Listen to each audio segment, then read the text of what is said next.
Delay here. We're very pleased to host today Moti Kahana and Yuval Rabin. Moti Kahana is an Israeli-American businessman, lives in New Jersey. Yep. And he founded the NGO called Amalia, and he will be more than happy to tell you everything about the organization and its activities. Yuval Rabin is also a businessman. Of course, the name speaks for itself. The son of Yitzhak Rabin, Zichrono Livracha. We were supposed to have a member of the Knesset, Ayub Kara, today. He doesn't feel well. In case you're interested, Moti will give you his number and you'll call him and talk to him. So it's not a diplomatic sickness or something. But we're glad that Yuval joined us and he can add his insights on why he supports this initiative. The issue is, those of you who recall, Moti was here a couple of times before with the Syrian people, most of them in exile, but people who care about what's happening there and what can be done. And this time, Moti has. That was good loud. This was okay? Yeah, when you speak loud. Okay. Walter is an old friend, so don't. We make allowances for him. Walter, I think you are one of the senior. I'm the oldest working journalist in the world. In Israel, and probably the oldest broadcaster who does 2 weekly radio programs. Right. So At the age of 90. Over 92. 92. So we salute him, and everything Walter wants here, we accommodate. Last time we spoke with somebody from the Syrian opposition who advocated a free zone or safe zone next to the border with Israel. And this time Moti has new initiative, so let's hear from him. Then from Yuval, maybe a couple of words from Yuval, and then we'll open up the Q&A. And I think we need a condition here. Can you move it anymore? Yes, Moti, please. Yeah. Can you move it more? Oh, wonderful. Good? That's good, that's good. Okay, perfect. Walter. You speak louder. Let's get the map up there if you can, just very quickly, because everybody asking me if Moti created a safe zone or the US government, the Israeli government, or any government. I can assure you, Moti did not, the Syrian people did, and I will explain in a second. Give you kind of the big overall, what's going on the ground, and give you my background a little bit.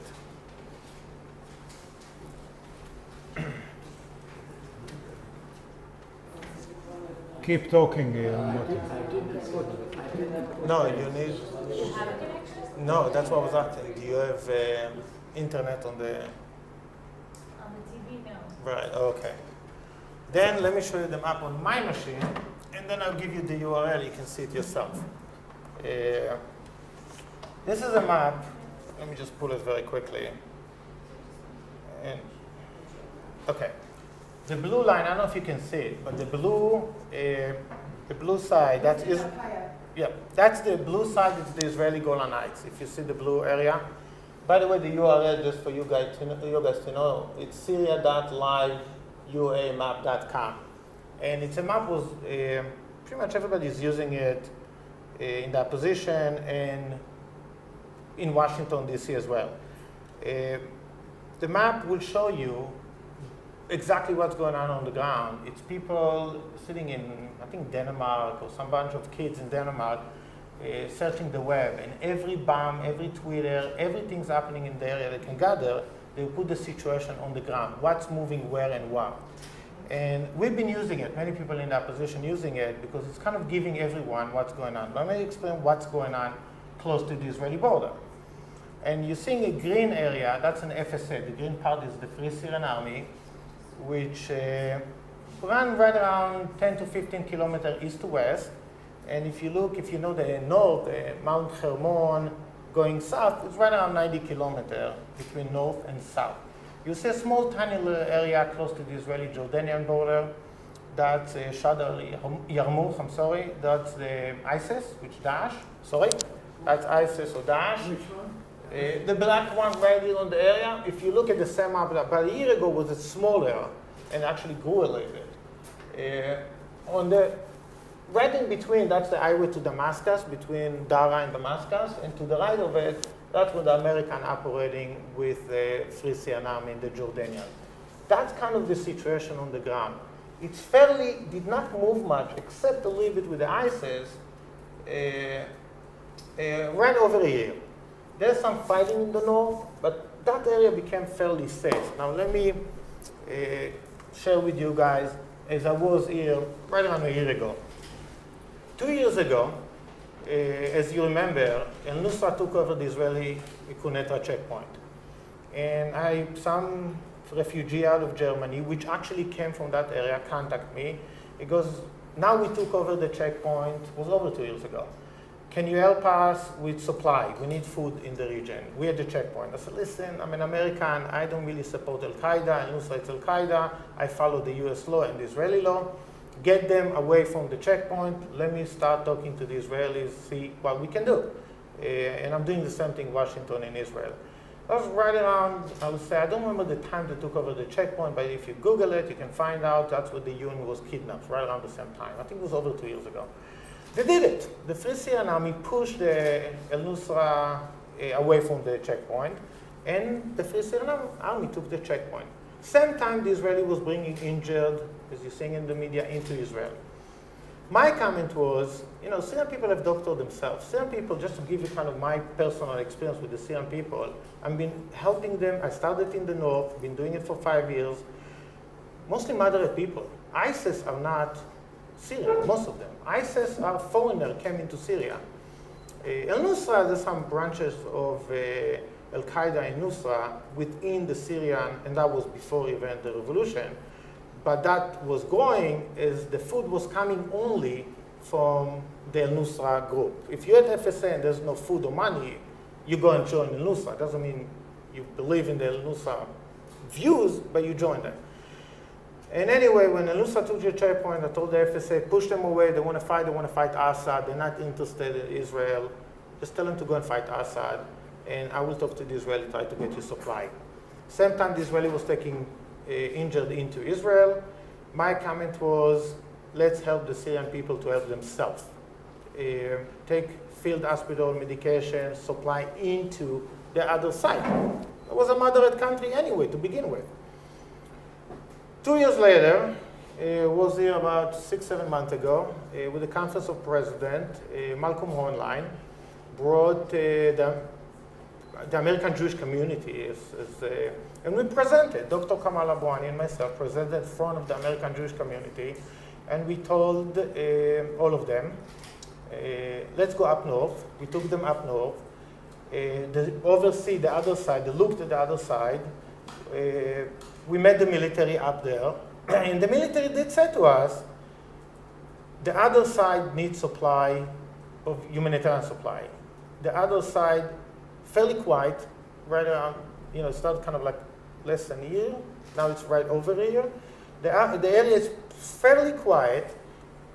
We should immediately, you guys should get some supply to the other side.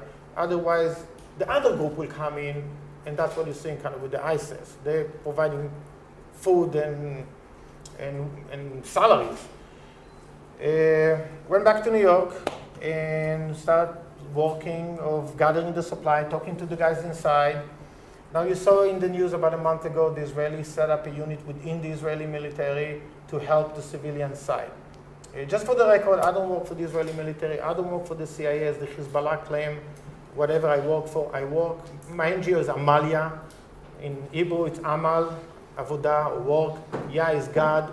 Every time if you ask me who I work for God. Honestly, true. I'm actually writing a book looking for God in Syria because I did not find him yet. Still looking for him. But anyway, 2 weeks ago, came back to Israel. Talked to the guys inside. The Israelis set up a unit, wanted to help the other side. As you're seeing in the news, some supply was going in. My comment was, you can bring supply, limited amount of supply. You gotta bring to all the moderate on the other side. Otherwise, you're not gonna unite them. We want all united, the moderate to be united on the other side. Got okay to start in stages.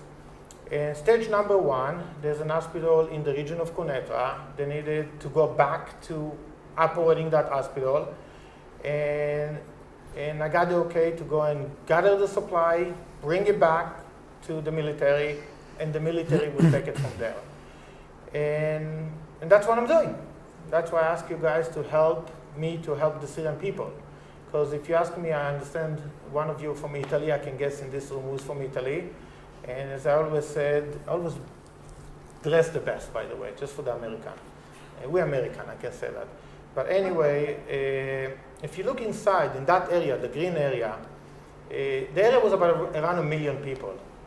200,000 people left around the Quneitra region. Many sleep under trees, many sleep in the woods, and there's no woods because actually used there for fire, in caves, all over the place. Those are displaced. 100,000 sitting by the Jordanian cannot enter Jordan. Jordan actually black, same as Lebanon, same as Turkey. People cannot go anywhere. Some do escape and they reach to Italy, for example. There is no reason for it. Nobody wanted, people I'm talking to, Syrian, very proud people. They won't stay in Syria. They don't speak Italian, they don't speak German, English, barely English. There's an opportunity right now to take the supply in, bring civil society back to life, bring them back to normal life, meaning education, medical assistance, and food supply. That will create, and it's not the Israeli created it or the American created it, the Syrian people created it themselves. That's something the world really needs to understand. Having a next door neighbor to the Israeli, I'm sure affected being that good neighbors from the Israeli and the Syrian and helping each other with the transfer of injured. There's an opportunity to bring right around 1 million people back to their home. There's an opportunity to put back those hospitals to operational in Syria and kids which did not go to school in the last 5 years back to school. I got the okay to gather the supply. I got the okay to bring it to the military, and they will figure out the way how to do what they need to do. As that has nothing to do with me. That's it. That's very much where I'm at. Very good. So maybe we'll ask you what to say why he supports this idea or joined it. Okay, so first of all, good afternoon. Thank you for coming. I met Moti a few years ago, maybe 4 or 5 years ago, on a business-based level, and ever since then I've been familiar to some extent, on his commitment to the Syrian cause, the humanitarian support cause for the Syrian people. And in a way, I must say, impressed by his personal commitment and his willingness to invest all his resources into this issue on a one-man journey to make a difference. But about 6 or 8 weeks ago, just before Ramadan started, Moti asked me to join him, and we went to meet fishermen in Jisr al-Zarqa, which is just north of Caesarea, I'm sure most of you know, and discussed the purchase and contribution of these fishermen fish to transport to Syria, to the area we just discussed. Together with us was a Syrian exile, a person in exile. I don't know if you met him or not. And when we discussed the details of the fish transport, I said, "What do we do about the logistics?" I said, it's unbelievable. Now when you're asking about the logistics, it's not even 2 hours drive. It's maybe an hour and a half drive from Jisr to the Kunetra, to the border passing. And then it actually dawned on me that this whole story of the civil war in Syria, the thing we saw on TV, and that they are so remote. I mean, we hear the numbers, hundreds of thousands of people, the daily bombings and attacks and so on and so forth. It's really here. It's really in our backyard. And in the very same way that we are always looking at things from somewhat a remote way, I suddenly understood why Moti is so personally committed to this. And in many ways it felt as a complementary effort or action to what I've been committed to in the last almost decade, and that is the Israeli Peace Initiative, an organization that I'm co-founded and currently the chairman of, that's been promoting the regional approach of the regional peace process as opposed to the bilateral process that we've all seen fail time over again and again. And I think now in the context of the situation in the Middle East, in the chaos of the Middle East, we're also hearing from our leadership, from the regional leaderships, that the chaos does create an opportunity. We heard what President Assisi said about 2 months ago. We saw the new defense minister, Lieberman, 2 days ago in the Knesset Q&A session, talk about him being the first Israeli leader to talk about the regional approach. We heard Netanyahu say it over and over. Anyway, the two issues, I think, one is the practical people-to-people approach, and one is more the policy concept that we're promoting mainly in Israel. Very good. Okay, let's open up. Alberto? Of course, it's a very important. Alberto Stabile, La Repubblica. Yes, to underline the human side of this initiative. But you don't have or at least I have the impression that despite your effort, totally in good faith, you are contributing to the chaos of the Syrian situation. For instance, why you don't look for an agreement or an approach with the Syrian government?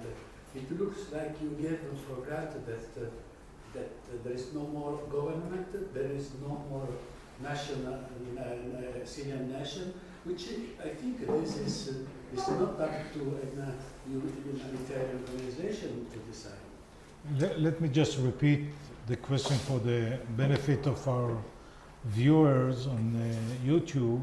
So the question is, why don't you approach the Syrian government and therefore maybe make a better use of your contribution rather than giving it to one faction which will only add to the chaos? Yes, and also, another follow-up question from Mr. Rami. I remember when... Let him answer, okay. And then, okay. As I always said from day one, anyone willing to help women and children in Syria will talk to, include Nasrallah, which killing women and children in Syria. Two things you need to do: stop trying to kill my mom in Israel or my friend, and second, help and stop killing the Syrian people. Anyone willing to help the Syrian people, include their own government, I will work with. Anyone. Second, if you take supply into the government of Syria, and I'm knowing it from inside Syria, they will actually not take it to a besieged area as they're using it as a military tool to starve their own people. It's not me to decide where the food will go. If I get it to the Syrian government, I can't feed the starving people in a besieged area. Excuse me, you said that it is the military who decided to whom give the supplies. I'm asking anyone, include the Iranian, anyone willing to help the Syrian people, I will be working with, include Nasrallah. Anyone willing to help the women and children of Syria, I will work with. If tomorrow Nasrallah will ask me, get me supply, I will bring it to besieged area when women and children are dying, and he's willing to do it, I will work with him to take it in. I can tell you 100%. Anyone, as long as I don't break US law or Israeli law. Back to the Israelis. Easier for me, actually it was very hard for me. For 4 years I'm asking the Israeli to allow me to take supply into Syria. I started in Idlib. I started in the north. I started through Turkey, not through Israel. I'm an Israeli. It was hard for me to get the Israeli to give me the okay to do it. Now, they agree. If tomorrow the Jordanian will call me, the Turkish government will call me, the Iranian government, I will work with anyone can help. But remember, it started here. I was born in this city. Yes, it did start over here. Yuval, Anyone I will work with to help the people of Syria Alberto, and stop the war. The reality, unfortunately, is that you cancel from your panorama, from your agenda, the Syrian government. You are dealing with I will fly to Damascus You're tomorrow. going to deal with I will- Al-Nusra, I- which is really I awful. Alberto, I will fly to Damascus tomorrow. I will fly to Damascus as long as I'm safe. They're looking for me, by the way, just for the record. As long as I can take the supply to besieged area. If I can help the people of Syria, I am with the Free Syrian Army, which calling for democracy. I'm not supporting Al-Qaeda. I'm not supporting Al-Nusra or Daesh. I support the people of Syria from the beginning, I know, before but the war. You know better I than will- me that is very difficult. Through the humanitarian channel, past everything. The Turkish started doing humanitarian help at the beginning Yeah, I of was the there. revolution. Yeah. You were there. I was there also, commissioning. Where So yes, later there was you'll this change kind experiences. I mean, with this, Israel is aligning itself to Turkey, Jordan. Why not? If Israel can help the neighbor, why not? Something different. I'm asking why not. From a peace policy. Okay. maybe You have a question for him. The So- question for Mr. Rabbi Minister, I remember, and also Uri remember better than me, 20 plus years ago, that the question was how to create a condition for a negotiation with the Syrians about the Golan. And your father was on the front line of this, even this project, even fighting with other right-wing Israeli, which didn't want this. Now it looks like from your speech also that the eventual peace negotiation with the Syrian about the Golan is completely out of the panorama. I think it's a fact. I mean, the fact that there is no one Syria today, there is no really a government that controls Syria, and I don't think that the negotiations are feasible at this point. That's not to say we've given up, but We're waiting for another government. I think New Syria. I think New that Syria. Democracy usually clearly the governs situation And the situation in Syria today. Sunni government. Alberto. We all know what the situation in Syria is today, and I don't think that any government in Israel can even consider negotiations on anything that can be perceived as even short-term viability. Okay, over there, just identify yourself. Sure, it's Tuhadi from the New York Times. Moti, we spoke. Oh, hi. Thanks to Hello. We spoke twice on the phone. Yes, you did. I thought I'd just come and ask you a few questions here instead of keep her. You can always call me. It is the New York Times. No, we have other media Of outlets course, here. you as all well. can call me. Yeah. We'll send Include your the number New York out. Times. We'll send your number out by email. Sure, of course, yeah, no problem. Thank you. Talk to anyone. The first thing I want to check is that you just casually sort of tossed in there that there's a special unit now that takes supplies to the other side, especially with the Israeli army. can you just explain, like, when was this unit formed, and what is the exact mechanism of taking something from the Israeli side to the Syrian side? Like, where is the equipment gathered? Who is it? Jeeps? Is it APCs? Which border crossing is it taken to? I just need to know a bit about like, palpable mechanisms of how this works. Okay, the question was about details, how it's going to work. Right. What is this unit? Even to What the is news- this unit that was formed, and where will the products or whatever be As transferred? you all understand, I'm not Israeli military. I have nothing to do with them. Many of my friends, my families, I serve in the military, include To the myself. best of your knowledge. Right. Even to the New York Times, I cannot speak on behalf of the Israeli IDF. I have nothing to do with the IDF, except I like to get supply to the other side. If the IDF is the one to help me, as they are in the area of controlled area, I get it to them, they will take it from there. How they're going to do it, as I said from the beginning, my NGO is Amalia. I don't work for no government. I work for God. I'm looking for him in Syria. Anyone which willing to help the people, I will be working Yeah, with. but How who- the detail they're doing it, With all that's a respect- question to the with IDF. all I have nothing respect- to do with all that. respect to God, who do you talk I- to? I When you deal really with the seriously, IDF? I would love to answer the question. Hopefully, in a few months from now, you're even going to come with me and see the other side and visit, inshallah, as we say in Arabic. I cannot answer the question as I'm not an IDF. I really cannot answer the question. I know that you're not speaking on behalf of the IDF, but at least to the best of your knowledge, do you know when the special unit was formed? According to the media, they formed out, I think, about 6 weeks ago. I read it on the news as well, like every one of you. And the unit was formed to help the other side. How the detail, I really, nothing to do with my NGO. It's really nothing to do with me.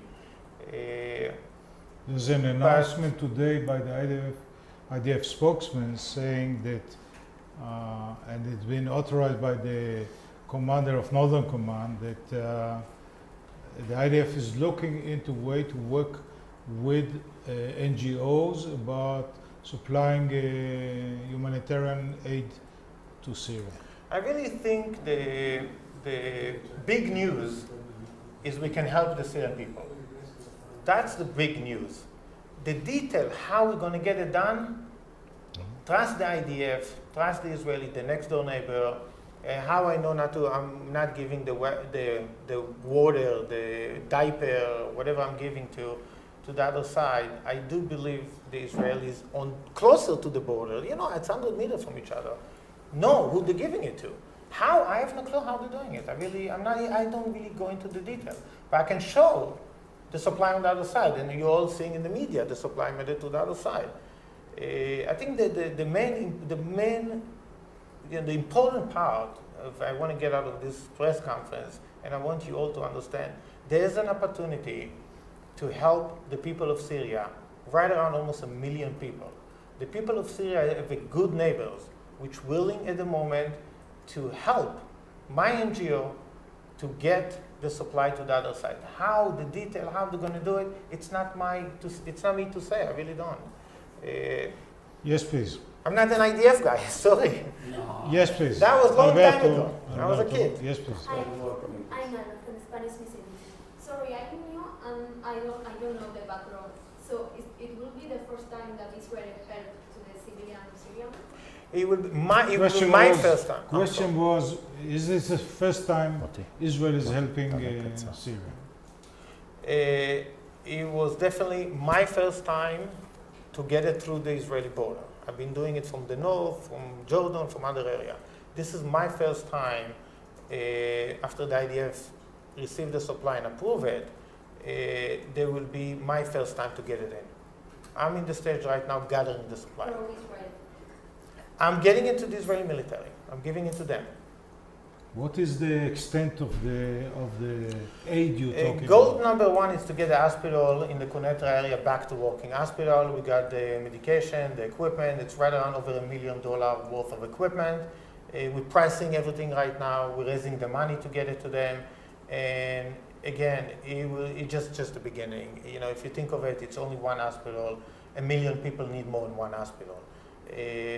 Schools, it is not $1 million, but we're starting with over $1 million list of equipment to get one hospital back to operational inside Syria. Yes, Walter.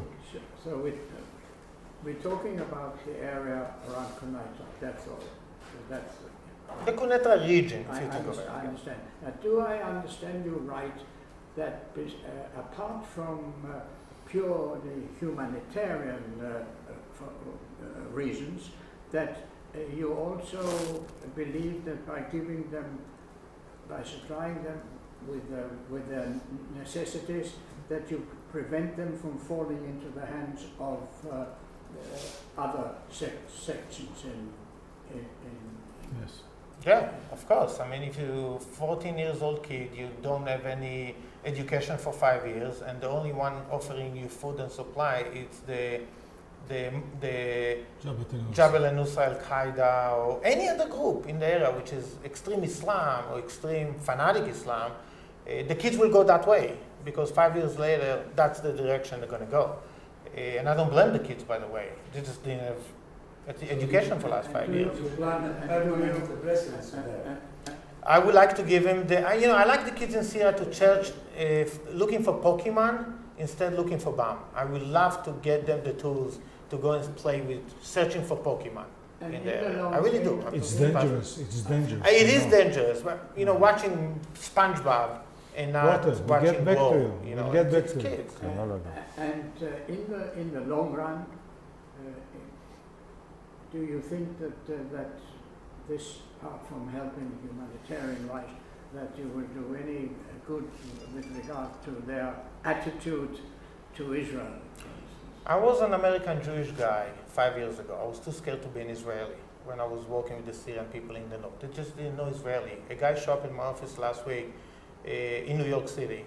He's 100 meters across from Israel border, very close to Konetrov. I forgot the name of the town. And he goes to me, "You are the first Israeli in my life actually sitting and talking to. I saw you guys through binoculars when I was a kid. I was looking for the tail of the devil and the ears and the whole thing. Now I'm actually in front of you." I can tell you, with Israel doing this wonderful job, taking injured into Israel and helping the Syrian people, and Obama removing the red line so many times, I was too scared to be an American. It was easier for me to be an American, Israeli, and not only, and at the beginning I was only American. Today, I'm proud American Israeli. The other side, in my Facebook, I have over 4,000 Syrian friends, which publicly they could not be my friend in the past. And I put intentionally the American flag, as I am, the Syrian opposition flag, and the Israeli flag. And I have over 10 friend requests from inside Syria. That was not in the past. And because the Israeli helping, taking injured and helping in their ways. But we're doing that elsewhere too. We're doing that with Gaza, and that doesn't help. But we have people coming. I mean, I think the Israeli. Maybe you should try Gaza.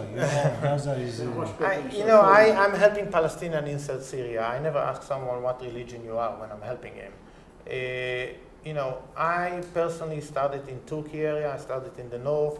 I came down south because it was too messy in the north, and I agree with you, the State Department was trying to do something through NGOs, and it was a mess. And I decided I'm going to focus working with Israelis. The Israeli, really understand what's going on. I mean, they live next door.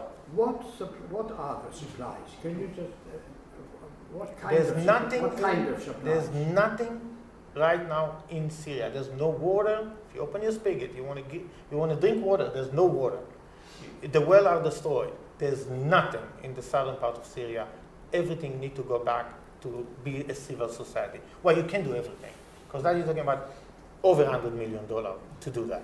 We got to start someplace. We're starting with the hospital, as I said. This is the top priority right now. Kids did not see a doctor for 5 years. If you're pregnant and you got to take care of yourself, there's nothing inside. But the priority is the medical supply. Right after that, the education. We got to get those kids back to school. Right after that, food supply. And from there, there's nothing in the region. I mean, the people live in Do you intend to caves. work inside that area also? I'm sorry? Do you intend, in due course, to work inside that area? I always recommend no foreigner should go into Syria. Not American, not French, not Hezbollah, not Iranian. The Syrian people want to run their own country. They're not interested of any foreigner coming in. They're not interested of any foreigner, including the Israelis. I always recommend no foreigner into Syria. Let the Syrian people help themselves. My NGO will give them the tool to do it. But if you don't think, if you want this operation become effective and get the social level, get the society, you have to deal and find an agreement with the rebels, which are controlling the Kunaitra area and all this, the green, yellow, what is zone. I'm sure we're going to love. This is, I know, this is. It's The question was, Let me respond. if you want to be effective, you need to strike a deal with the people who control the area. Yes. I mean, you call them rebel, I'm calling freedom fighter, they seek democracy. It's each of us calling them different names. Yes, in my opinion, they are. I support them in the last 5 years. 9/11, I carried the Syrian opposition flag in the last 5 years. I do not call them rebel. I know many Syrian moderate friends, many. And they're not Al-Qaeda. They did not bomb New York. By the way, was the news actually came up, was Saudi actually bombed New York, was not Syrian people, just for the record. Let's go back to Syria. I do not call them rebel. I call them, they wanted democracy. They wanted democracy before their own government was shooting them. That's why I started it back in the north. I will work with the moderate Syrian opposition as I've been doing for a very long time. I do believe the Syrian people are not all Al-Qaeda, are not all Al-Nusra, are not all. 24 million Syrians. 24 million Syrians before the revolution was not Al-Qaeda. Daesh was not even exist. Half of the population are 7 million are displaced, 5 million all over the place in refugee camp. And in Europe, I think right around 1 million. And you have to understand, in Europe there's 1 million husband. If they bring the wife and the kids, it's 5 million. Just to understand what's going on. Now, if European wanted 5 million refugee or 10 million refugee continue that direction, Syrian people don't want to go to Europe. They're moderate. They want to be at home. They're not all Al-Qaeda. They're not all Al-Nusra. Not if 24 million Syrian was Al-Qaeda, or half of them, if 12 million Syrian was Al-Qaeda or Al-Nusra, we will not go, the world will be a different place. They are not. And I'm not, trying to convince the world they're not all crazy. They're not. Otherwise, we will be in a different place. More questions? Yes. Yes, please. Yes, please. I just wanted to clarify that you said 2 years ago, when Al-Nusra took Kunaitra area, that's the time you started, according to the requests from the moderate From inside. people. And what you do is you bring the humanitarian stuff to IDF, and IDF has some kind of connection to Syria. That's what you do. You're asking what happened 2 years ago? When the UN left, the UN got kidnapped and then got released and left the area. And Nusra took over the Israeli checkpoint. I got a phone call from inside. Can you help us with supply of food? I was in New York, I think at the time.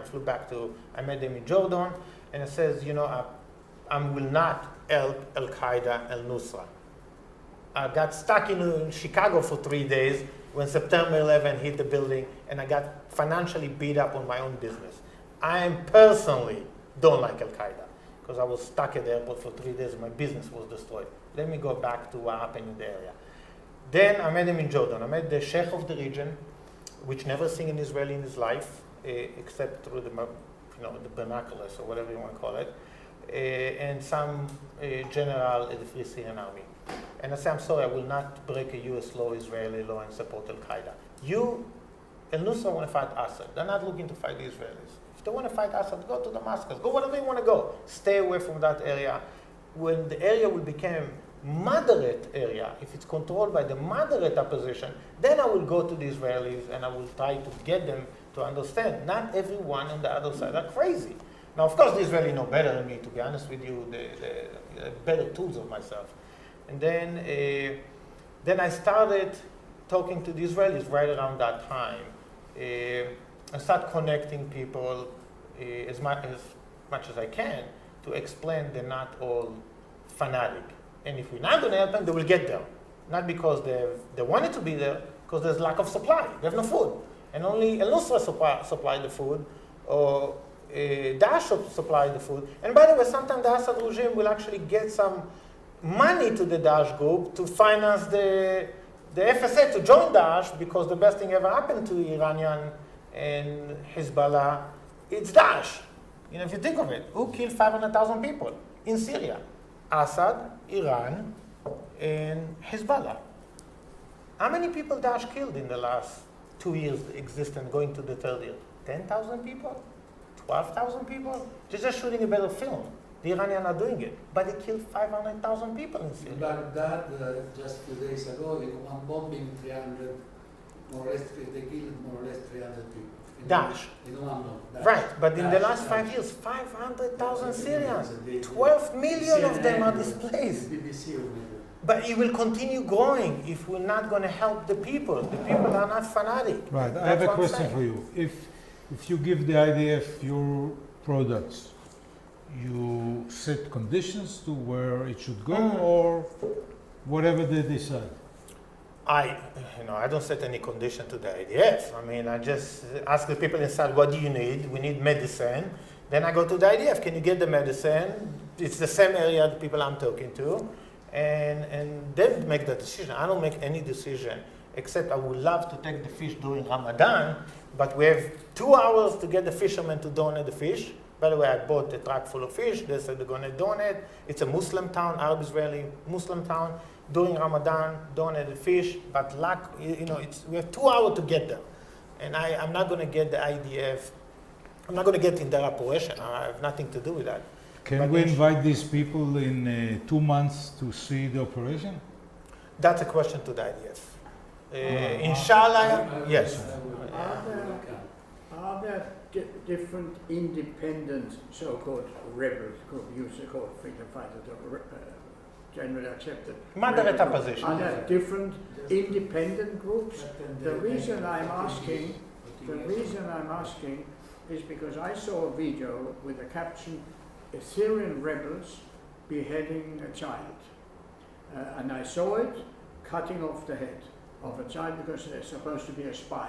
Now, would that have been in the area that you No. support? Or No, I don't are they support called- nutcases. So are there so-called independent or freedom fighters or rebels in other parts independently of Syria? What do you mean? If the repeat the question if you don't He mind. would. The question is, what is the question?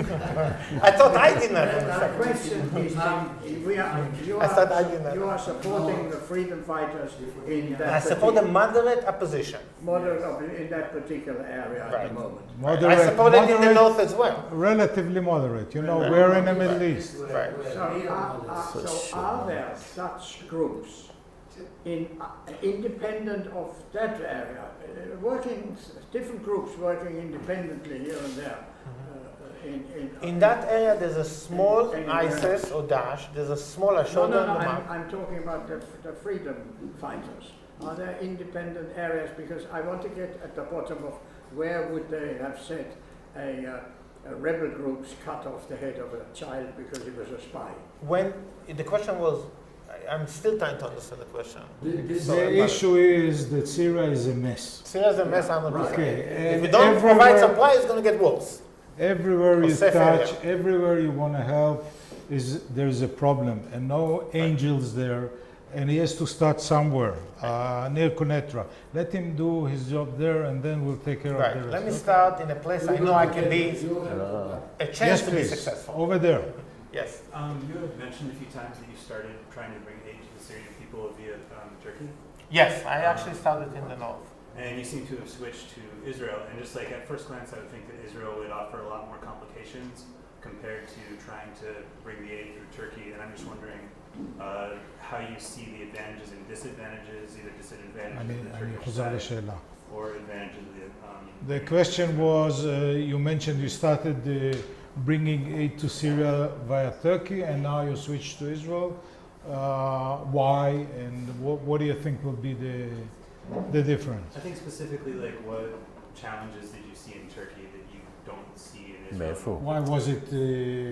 And you are from? Living here in Jerusalem. No, reporting for. Freelance. Oh, okay, great.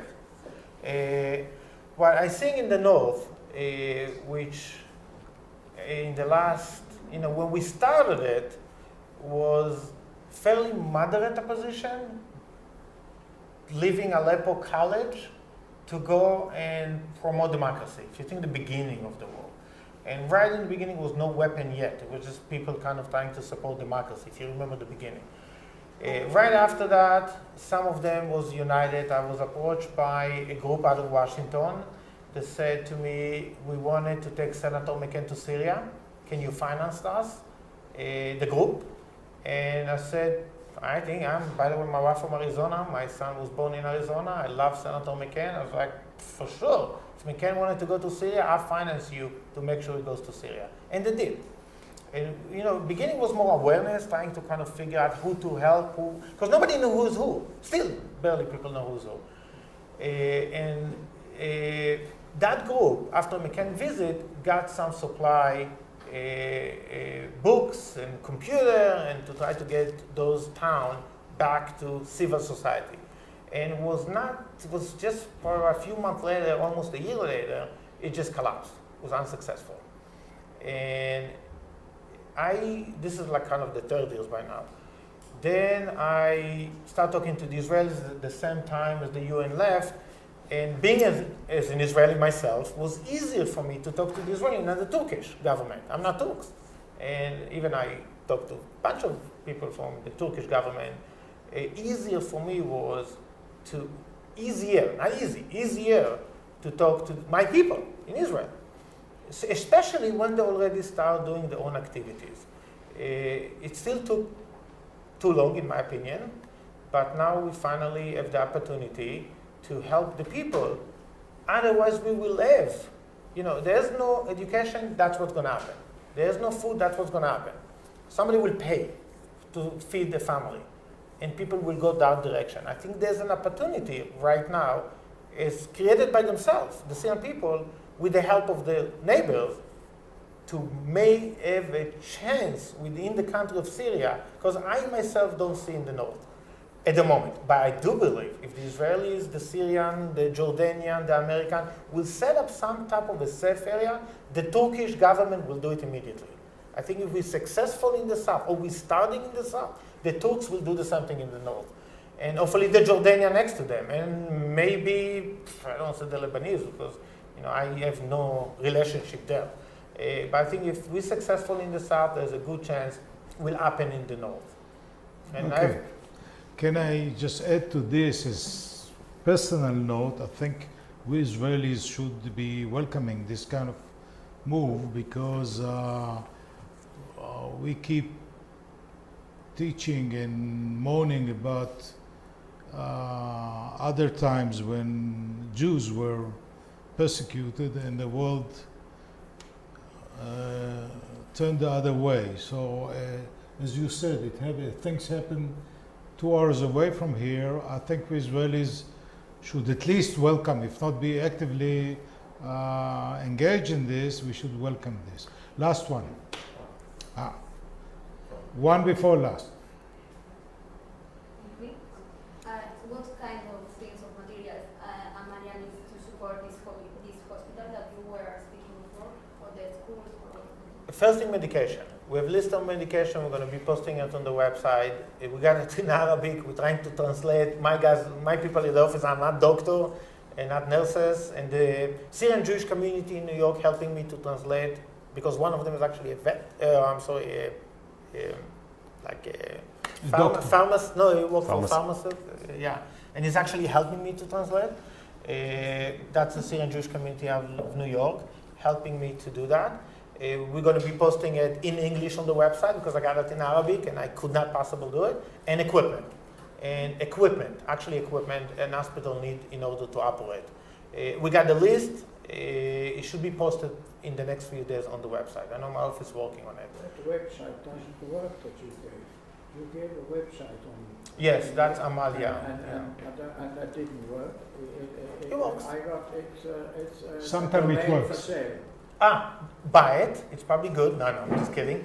You probably misspell it. It's I Amalia. did, but I took It's my fault. Amaliah at the end. It's my Just fault. remember Amalia with the H at the end. Yes, just remember that. It works. Last one. You mentioned safe areas, and you mentioned the fact that Syrians don't want to go to Europe. They want to stay in Syria. They don't want foreigners in. They just want to look after themselves. I couldn't understand why safe areas were not created in Syria for millions or hundreds of thousands of refugees. Do you think that is feasible? The question was, why wasn't a safe area created? Feasible now? There's so much you can do, by the way. You'll be surprised. You'll be surprised. Okay, Moti, answer that. I think yes, 100% safe area can be created. It's there. It's not like it is there right now. Go and search in the last year how the southern part of Syria, close to the Israeli border, what bombing was done in the region. You do it yourself. You don't need me. You find out. It's fairly safe. The people of Syria have good neighbors. I'm in Israel in the last 2 weeks. The people of Israel, as Yuval, by the way, just for the record, I'm a businessman. I'm not even Syrian. I have nothing to do with Syria. A visit to the Holocaust Museum, when I realized my father's side was killed not by the Nazis, by their own government. That's why I started it. To me, never again doesn't mean only to us as Jews, to other people as well. That's what I started it 5 years ago. My journey, which I thought would be 2 weeks, not 5 years. I thought I'd be in business like a month later. 5 years later, there's an opportunity. Only, in my opinion, because I've been doing it for 5 years, trying to do all this civil society, bring normal to crazy area. There's an opportunity, and the main reason the guy was asking me in the back, the Syrian people have a good neighbors. They do. Israel, a good neighbor, can be a better neighbor. I can let you know my experience in the last 2 weeks, in the last 6 months, especially in the last 2 weeks.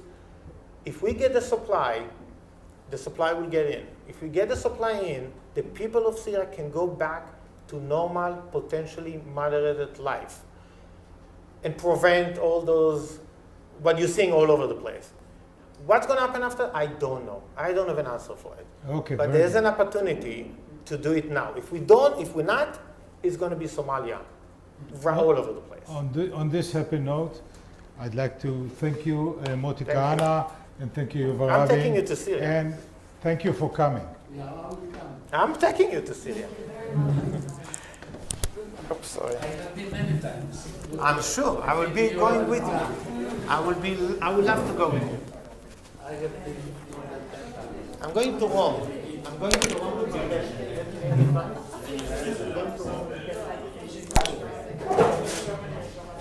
Shall I read your newspaper on Friday? Shall I read your newspaper on Friday? Shall I buy your newspaper on Friday? I've been in Rome on Friday.